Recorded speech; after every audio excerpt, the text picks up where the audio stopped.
Okay, episode 2 last night of Welcome to Plathville, season 7. I mean, sometimes it actually takes 7 seasons for a show to get good. Am I right? Am I right? Anyway, welcome in. I'm Sarah. You're here at TSFS, a daily pop culture podcast, and we're a little obsessed with TLC shows if you're just discovering this pod. Love Sister Wives. Sister Wives coming back in September. Going to be a wild season. Could be the final season. We're not sure. Not sure. Hearing some rumblings that maybe it is it for the women. Christine Brown Woolley's book is dropping in just about a month, 1st of September. If you haven't pre-ordered, you can go to Amazon. And in general, we love all things reality television. Okay, RHOC is on fire. I've got brand new episodes this week with David Yontif from Behind the Velvet Rope. We're going to get into all the new tea that's going on in the Bravo world, including Garcelle Bouveau's new man, drama with Shannon Beador, all of it. But today I'm doing a recap of Welcome to Plathville Season 7, Episode 2, The Face-Off. Okay, is this show not the biggest, toxic mess you have ever met in your life? And now is morphing into Duck Dynasty meets, what was a train wreck of a show? Britney Spears, when she and Kevin Federline had theirs, plus the Duggars. That's what Plathville is all about. I mean, if you're not on this train, you have to get on this train. And I would even argue if you started, because there's 7 seasons, but I mean, even if you started at season 4, you'd be well caught up, okay? Kim and Barry were married in season 4, uber toxic. Now they're uber toxic, but trying to get divorced. And by the way, whose side were you even on last night when Kim and Barry were arguing about their divorce? And Kim was basically Barry's holds all the purse strings. He's controlling all the money. I'm going into debt. I am putting my lawyer fees on credit card. At first I was Team Kim. I'm what a douche Barry is. Because I could see that, And then, when you think about Olivia Plath talking about how toxic Kim is and manipulative and how for years Kim used Ethan Plath's credit cards to, bulk up her MLM and make it look like she had even more MLM subscribers and then forced her kids to be sellers under her. Then you're wow. Or is Kim absolutely going to milk this divorce for everything, believe she should get it all, and really good for Barry for holding out? I don't know. Whose side are you on? Whose side are you on? Okay, so let's get into a full recap. But before we do that, this is the last month of summer. Everybody's having a ball. And it's also a good time. I know I'm up here in Maine, actually, with my family, doing great. Pregnancy is great. I mean, a lot of sickness and tired, but I'm getting through. So far, so good. And, a lot of my family members were asking me about podcasting. Podcasting is in the forefront right now of all forms of media, whether it's news, whether it's politics, whether it's true crime, whether it's pop culture. It is where people are turning. If you have always thought about launching a podcast or you know somebody in your life that wants one, you need to take my podcast course. In fact, there's only a couple days left to use my code July15 when you go to my courses, gobigpodcasting.com. There, you're going to see 3 different levels, from Podcasting 101, which will tell you what microphone to buy, how to literally hit record and publish your episode, all the way up to 6-Figure Master Plan. And 6-Figure Master Plan is the roadmap I wish I had 9 years ago when I started. And even my cousin Leah was saying to me this weekend, she was saying, okay, I'm thinking about starting a podcast with my husband. We have a blended family. I was fabulous idea. But she's you've made so much money and been able to do it because you started out 9 years ago. And I said, no, 9 years ago when I started, there was no money. The first 5 years of my podcast, I lost money. Now there's so many more opportunities. There are so many more podcasting companies. So if you're intimidated, if you think, God, can I start my show and make money and make it a great side hustle? There are more opportunities than ever right this second. Go bigpodcasting.com and use the promo code July15. Okay, so last night, it was hot. This show, I'm telling you, has hit its stride out the gate. It is on fire. So one of the things that was big last night was a quick recap of the fact that Zach Weiss and Lydia, who are now husband and wife, Zach asked Barry to be able to marry Lydia, and he said yes. And one of the things that people had a lot of discussion about last week was Ethan Plath saying, yeah, I'm not really into him because I think he's gay. Okay, I thought this was going to be taken as like, really? We're commenting on the guy's sexuality? Like, I mean, this just goes to show Olivia's point that Ethan is a potential bit of a homophobe. People are praising him. People are like, yeah, thank God Ethan spoke up. Yeah, that's what we're all thinking. What? You guys, what? I just think Zach Weiss is like a religious, effeminate man. Like, I just think, I'm sorry, I don't think he's a redneck out frogging. Like, and look, I'm from Maine. I grew up with rednecks. Okay, I dated like 8 Isaac Plaths. Nothing wrong with that. I enjoy a man's man, but I'm just saying, like, I don't think that, I don't get that strong of gay vibes. I get the vibe that he's like a nerd. Oh boy. People actually are praising Ethan Plath for that.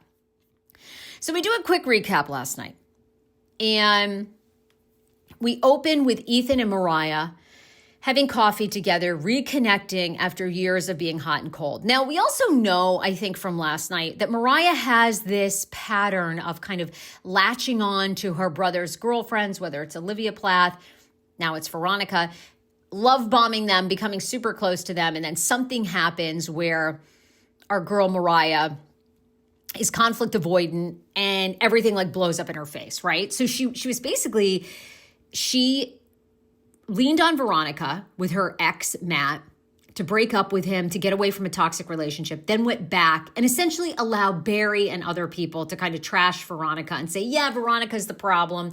She's the one that lied about Matt, started issues, and Mariah never corrected it. So last night, Ethan, first of all, they're eating a charcuterie board. Okay. You know what? This family's come a long way, all right? We didn't know what a Diet Coke was 7 years ago. Now we're eating a charcuterie board, okay? And Ethan's sitting there going, oh, this little cheese knife, it's not well endowed. And Mariah's like, huh? No clue what well endowed means. No clue. Way over the girl's head. Never heard that one. The producers are like, well endowed. Ever heard that? You know what that means? She's like, no, can you tell me? Okay. You know what? We thought there was hope for this family as they've completely like done their rumspringa and gone bananas. And then we're reminded, no, not so much. They're still, they're really clueless. Okay. Ethan encourages Mariah to get face to face with Veronica and at least try to apologize. We know Mariah's written a letter to Veronica, which Veronica thought was a cop-out. So Ethan's like, nothing's better than going face to face. So we kind of leave the charcuterie, eatery like they're going to do that. We'll see if that happens. Okay, fair enough. Mariah also announces to us, the viewers, the producers, she's done getting involved with her brother's relationships. Done. Not going to happen. She's not interested in doing it anymore. She did that with Ethan and Olivia. No thanks. So Ethan says he is not going to butt out, though. He is going to stay involved with Lydia and Zach because he wants to share his opinion, and he thinks 3 months together is just way too soon for these two to be getting married. Again, one would think Ethan would look in the mirror. I guess you could see this either way, although people seem to really like Ethan Plath. But I would think people would say, sir, why are you giving any relationship advice? Then on the other hand, he's going through one hell of a divorce. So maybe people are like, you know what? If anyone should speak up, it's Ethan. And then boom, we go from that right into Veronica secretly FaceTiming with Olivia without letting Micah, her boyfriend, or the family know. Isn't it interesting on this season? It's almost to me like, were Veronica and Micah even really together when this season started? Because it is so hot in like a contentious, Micah looks like he's going to lose his shit. Micah is like a deer in headlights. He doesn't even know what she's going to say next on camera. It's actually like unfiltered, uncensored, real. His panicked face. I'm like, has anyone seen anything as good as this? It is so great. Like, it reminds me of Tamra Judge when she was with, who was her husband before Eddie? The one that like she got divorced from and was so toxic on camera. It's like that good. It's like a Bethany Frankel and her ex. It's just so shockingly bad. So Olivia and Veronica FaceTime. They clear things up. Veronica apologizes for calling Olivia a narcissist. And the two talk about how Veronica being bullied over alleged trans rumors, which, by the way, she's not trans. She's come out. I've talked to her. She's been on my podcast. She's not trans, and she's very bothered by that. I don't blame her. She's not a man. She's a woman. She's tall. Her parents are tall. She has a very tall build, okay? So one of the things that Olivia ended up reaching out to her about is saying, hey, look, I know what it's like to be so attacked by the internet, to have hundreds of thousands of followers and then hundreds of thousands of viewers coming after you. I'm sorry you're being bullied for these trans rumors. That's terrible. So the two end up kind of forming a light friendship, although Olivia says that she's proceeding with caution because she really doesn't know Veronica. And Veronica's attached to the Plath family. And if the Plath family knew that Veronica and Olivia were speaking, there'd be hell to pay. Doesn't that tell you a lot about the family dynamics? So they kind of talk for a while. And of course, Veronica holds nothing back. She's like, I think I'm going to have to tell Micah. I'm going to just have to go there and let him know that I've been speaking to Olivia. What? Girl. I mean, what else are you going to do? I guess you're on a reality show. He going to find out. Then we go back to Zach and Lydia. Okay. Now, Zach and Lydia, we know they're very religious. They are not testing out the milk before they buy the cow. They're not making out before marriage, although it's getting harder and harder. Producers are like, okay, Lydia, you seem to be snuggling up to Zach's face all the time. Your nose is near his mouth. And they're like, no, we've decided, the Lord wants us to wait on tonguing one another till our wedding night. So this guy has to sleep out on a couch. He's visiting down there in Tallahassee. He's going to sleep on a couch. He's the sweetest thing. They're like, Lydia's like, of course I have this roommate, Mariah. All these people have, I don't know, I guess they all go to the same church, so they're all named the same things, like Lydia, Ethan, Mariah, there's 200 Micahs. Anyhow, these must be biblical names, right? That just goes to show you I need to read the Bible a lot more. I consider myself very religious and I'd say a practicing Catholic. But do I know any of the biblical names aside from like Sarah and Elizabeth? No. And Mary? Anyhow, so Zach is like hanging out on the couch. Mariah, this roommate from God only knows where, like jumps in and she's giving her commentary. And she's like, yeah, I really want to talk to Zach alone and find out about their relationship and all the details, because Zach is getting ready to propose in basically the next episode 3. And he's enlisted Kim Plath, who, by the way, Kim Plath also, I understand. I think actually, I don't think so now. My brother's 40. I would love for him to get married. If he finds the one in 3 months, I'd be like, let's do it. You can always sign a prenup or a postnup. I mean, Lydia and Zach, I don't think they have 2 nickels or 2 Bibles to rub together. So I think they're all set. Kim is like, I don't know, he could be a serial killer. We've only known him for 3 months, but here we go. And Kim is like helping him plan the proposal.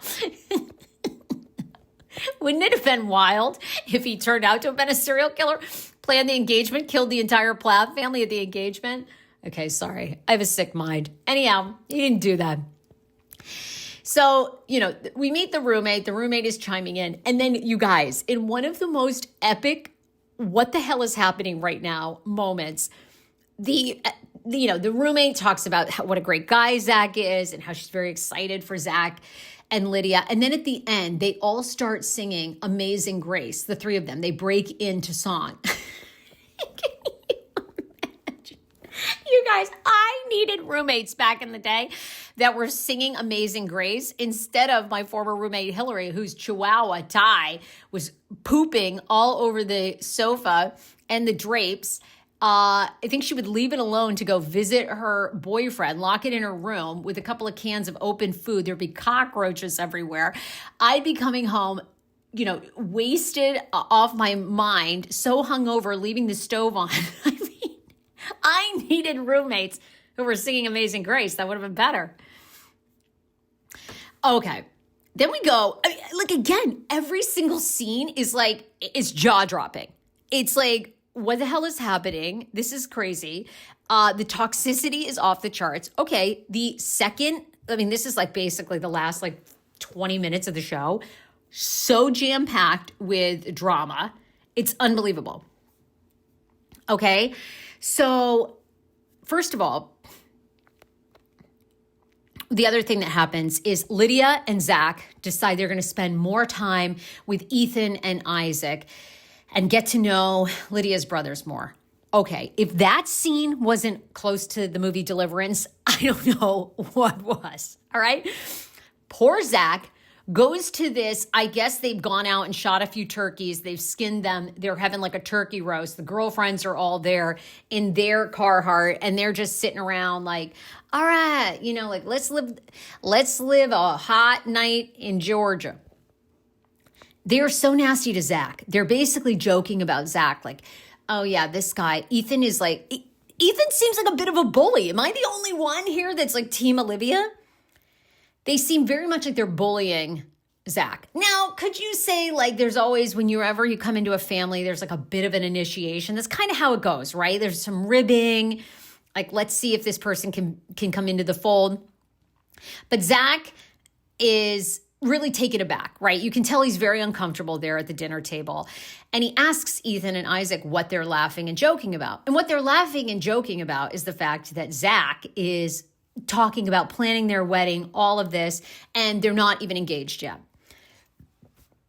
How these guys think this is so funny, I think probably because now they like full on drink 8 Coors Lights and, you know, go out and shoot a few ducks, whatever. It's very awkward and seems quite bullying, right? And Zach is very uncomfortable. You can tell. He's like, he's not comfortable with it. He feels very awkward. He feels out of the loop. And Ethan, at the end of the episode and teasing into episode 3, makes it very clear to Lydia that he does not like Zach. I mean, I think he doesn't like Zach because he thinks Zach is gay. Just my 2 cents. So very awkward scene. I think, again, if that scene showed you anything that like a lot of what Olivia Plath has said is true, I would think. But it'll be interesting to see how Ethan evolves this season. He has a lot of fan support. A lot of people think he's much happier now. He looks better. He's back as a part of the family. But I thought that was a very telling scene. Zach and Lydia left. Lydia, of course, more defending her brothers. And Zach just saying, you know, all I can do is show up and try. I thought it was kind of rude and disrespectful that they were laughing at me and wouldn't let me in on the joke. There you go. Okay, then we go to Kim and Barry. Hello. Oh my God. Let's take the toxicity up a notch. And also where I feel like Ethan, I actually feel like Isaac is the worst of all of them. I feel like he's going to be the bigger bully, the bigger like ringleader in, you know, if they don't go along with whatever the family is pushing, you're out. But then we go to Kim and Barry. And this scene, I don't know who to believe. Kim lets us know that she's renting her house in Florida. And for the very first time, we see Kim taking on a new job. She's a hostess at a restaurant where Lydia and Mariah work. She loves being the hostess there because she gets to see her daughters almost daily. But Kim reveals to us it's the first time in years that she has had to take a job. Mostly she's made money being she's been a stay-at-home mom. Barry's made all the money.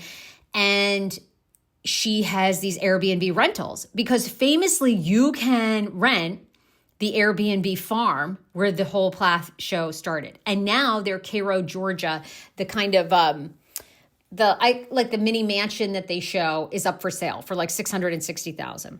Hasn't sold, been on the market for months and months. So Kim reveals all of her money is tied up in these properties and she's fighting Barry to get child support. And it's been 3 years.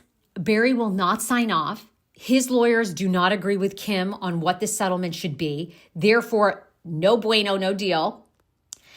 And Kim is running out of money and it's getting bad. And Kim, for the first time last night, addresses her DUI on the show. She goes, yeah, maybe you heard. Maybe we heard. Sis, we all saw the DUI photos. Kim's like, look, a year ago, I was in the worst place in my life. I got arrested for DUI. I made some terrible decisions. It really sucked because I was financially just like getting my stuff together post-divorce, and it was devastating financially. Had to pay lawyers, community service, lost my license for a year. It was not good. Amazing that they addressed it. This is what I'm saying about TLC. TLC is listening to fans more than ever. Amy Halterman from Thousand Pound Sisters, they showed her camel bite and her weed arrest, her shroom arrest, child endangerment. Now they're showing this. Like, I'm excited for Sister Wives. Although I think that Cody Brown has a lot more. I think Cody, because that show's 19 seasons in, has a lot more pull than these other shows. Anyhow, she goes there. And one of the things that was very interesting is she says, while she was going through all this, Barry never called her to go, hey, girl, are you okay? You know, we were together for 20 years. You're drinking like crazy. You've now been arrested for DUI. She's like, Barry never cared. Never heard from him. Now, look, again, everybody that's been through a divorce knows this, or if you know somebody that's been through a bad divorce, it's just so hard to, put the weapons down and like open yourself up to be vulnerable. And Barry lets us know last night that he can't, because of all the hurt that Kim has done in the past. Even when she's coming to him like hat in hand, he cannot let his guard down because obviously there's a level of he doesn't trust Kim. He doesn't trust Kim, and he feels like Kim has ulterior motives. So she reveals to us her financial situation is dire, that she's paying for lawyer fees on her credit card. She's down to just pennies in the bank account. She's paying for the younger girls like art classes, dance classes. She really has no money to do that. And Barry comes over and she wants to take a few minutes to talk to Barry about how do we move our divorce along. Barry walks in, looking like Hulk Hogan, okay? Looking like he's definitely on a program of HGH. And guy walks in.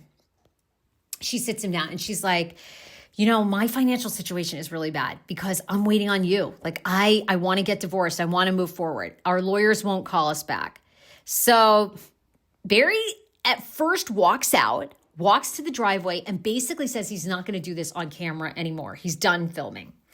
Then she gives him she's like a threat. She's like, you know what? Fine. Don't. I'm going to go back in there and I'm going to tell them on camera my side of the story. Barry, she knows how to push Barry's buttons. That got Barry back in. He sat himself down. He's like, you know what? I needed a moment to collect myself. I collected myself. And Kim, I just can't let myself down with my guard down with Kim. Kim reveals Barry makes about 10 times more than she does. And for Barry, there's no incentive to settle because when he settles, he's going to have to start writing her a check probably for $6,000, $7,000 a month for child support to take care of the younger kids. And why would he want to do that? The longer he delays it, the older they are. I don't know what the state of Georgia is, but it sounds like it ain't like California where everything 50-50. So again, at the start of that, I'm like Team Kim. I'm like, what? Barry is like, Barry toxic as hell. He low-key. And I do believe Barry is toxic. There's no way. I mean, it takes two to tango. Barry's a part of that. Barry's allowed those kids to be on TV, allowed things to happen off camera. Like, I'm sure Kim is a force. Like, we've heard that from Veronica, from Olivia. But I also think, Barry absolutely is involved. So, we kind of leave it up in the air. Not really up in the air. The two of them say they are contacting their lawyers and they are going to hash this out. They're going to get it done here in the next couple of weeks. Now, what we need to do is go and check the Florida public records and Cairo, Georgia public records to find out if their divorce is actually finalized, or are we going to see the finalization? I mean, again, this season 7 stopped filming probably in March. So if they are in fact divorced, this was around Christmas time, they had this meeting. We should know it should be public record. My guess is they still are not divorced. So I'm not sure how Kim is making it work financially. Then we go to the final scene of the night. Hello, we ratchet it up even more because Veronica and Micah sit down together. And instantly, like this relationship is so bad. Like these two don't even have like any pleasantries, basically. Like they just roll into fighting from the jump. From the jump. They sit down together. Veronica's like, do you want me to tell the truth? Do you want me to tell everything? He's like, what? He's just looking at her like, like, what did I do for you to blow up my life? Well, hold my beer. We're going to get to that. He looks like a deer in headlights this entire time. And they are fighting from the beginning. The house is a mess, needs full construction. Veronica and Mariah haven't made up. Nobody from the Plath family reaches out to Veronica whatsoever. And then Veronica goes, okay, I've had it. I'm revealing everything. And drops on us at the end of the episode that Micah has cheated on her multiple times with multiple people. And Micah Plath... That dude is like, I can't even, like, honestly, it looks like he just crapped his pants. He's in complete shock. She runs this man over. Now, look, of course, he clearly cheated. Everybody knows that. I don't think he's denied it. Guy's got a cheating issue. I'm not sure why they're together. Obviously, I think they're not together anymore. I think Veronica probably was in love with him, the way he looks. He's so handsome, by the way, in these episodes. This is pre-broken nose, nearly having it ripped off. And we kind of leave it on this cliffhanger. Like, boom. There, like he has cheated. And I guess we're going to start to find out who he's cheated on her with. Now, Veronica has been on her social media publicly, basically saying that he's cheated on her with men, with women. Hello, Andy Cohen. And she's revealing all. So an explosive episode. Episode 3, teasing the engagement. And we're also finding out that Ethan reveals to Lydia he does not like Zach. Now, Lydia Plath, one of the things, too, if you are obsessed with this show, you love all the gossip and tea, is Lydia Plath is opening up on the Ginger and Jeremy podcast. They're, of course, from the Duggar family. The Welcome to Plathville star, who's just 21 years old, the episode aired in the past couple of weeks, and she's actually opening up for the first time about Joshua's death from a farming accident on the Plaths property in 2008. So if you didn't know this part of the story, it was revealed in the earlier seasons, but Lydia really talks about the trauma around it. And I feel so horrible for this family because I think so much of why they're imploding probably has to do with Joshua's death. The kids witnessed it and never really being able to talk about it, which is what Lydia reveals. So what happened was Joshua was just 17, 18 months old. He was on the farm with Kim, and Kim accidentally runs him over with a car. She thought all the kids were in the house and accounted for, but the kids happened to come outside. Nobody knew he was there in front of the vehicle. And Lydia reveals on the Ginger and Jeremy podcast that they were never allowed to talk about it when they were younger. And she believes that is why Kim has had so many issues. The family's had so many issues. Kim never spoke about it. It was like the deepest, hardest thing that ever happened in our childhood, and we couldn't talk about it around her at all. So we just didn't. And because we didn't talk about it, the hardest thing in our life, they just didn't talk about the deep things. I think that's what's just affected us in that way of not talking about hard things altogether. She goes on to say that she thinks that you can see it in relationships that they have, which I think says a lot, right? About Ethan, about Micah. And also for Mariah. Mariah witnessed the entire incident, and Mariah believes a lot of her mental health issues have to do with centering around that and the lack of help that they got when it all happened.